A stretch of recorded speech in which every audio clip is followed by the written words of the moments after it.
महत्त्वाचा भाग fundamental rights म्हणजे समानतेचा अधिकार याच्यावरती आपण लेक्चर घेणार आहोत. ॲक्च्युली हे लेक्चर नाही आहे, एक शॉर्ट व्हिडिओ मी बनवत आहे जेणेकरून तुम्हाला एक्झामच्या अगोदर जाताना क्विक रिव्हिजन केली जाईल. आर्टिकल 14 to 18 आज आपण समजावून घेणार आहोत.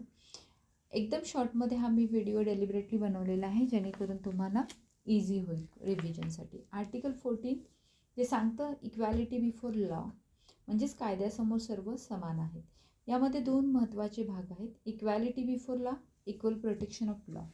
आता इक्वॅलिटी बिफोर लॉ म्हणजे काय, तर कायद्यासमोर सर्व कायद्यापुढे सर्व समान असणार. म्हणजे कोणी मोठा नाही, कोणी छोटा नाही, कोणी श्रीमंत नाही, कोणी गरीब नाही, कोणी मंत्री किंवा सामान्य नागरिक याचे हे कायद्यापुढे सर्वजण समान असणार आहे.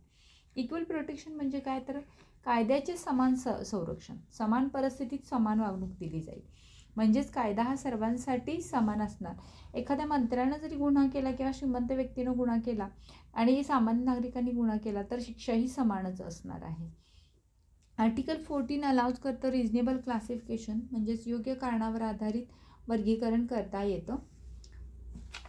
त्याच्यानंतर article 15 prohibition of discrimination. Article 15 असं सांगतं की धर्म, वंश, जात, लिंग, जन्मस्थान या आधारावर कोणताही भेदभाव करता येणार नाही. या आर्टिकल अंडर महिलांसाठी, मागासवर्गासाठी रिझर्वेशनची विशेष तरतूद करण्यात आलेली आहे. Article 16 equal opportunity in public employment.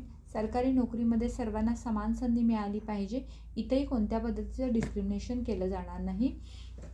Exception आहे तर रिझर्वेशन अलाउड केलेले आहेत बॅकवर्ड क्लासेससाठी.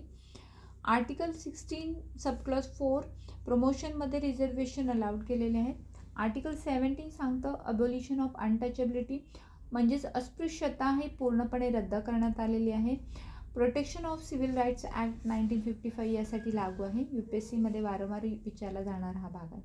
Article 18 abolition of titles. Article 18 नुसार राजा, महाराजा, रायबहादूर अशा पदव्या रद्द करण्यात आल्या. मात्र पद्म अवॉर्ड्स म्हणजे नॅशनल अवॉर्ड्स मात्र अलाउड करण्यात आले, कारण ही जी नॅशनल अवॉर्ड्स आहेत त्या पदव्या नाहीत, ते सन्मान म्हणून दिले जात आहेत, म्हणून हे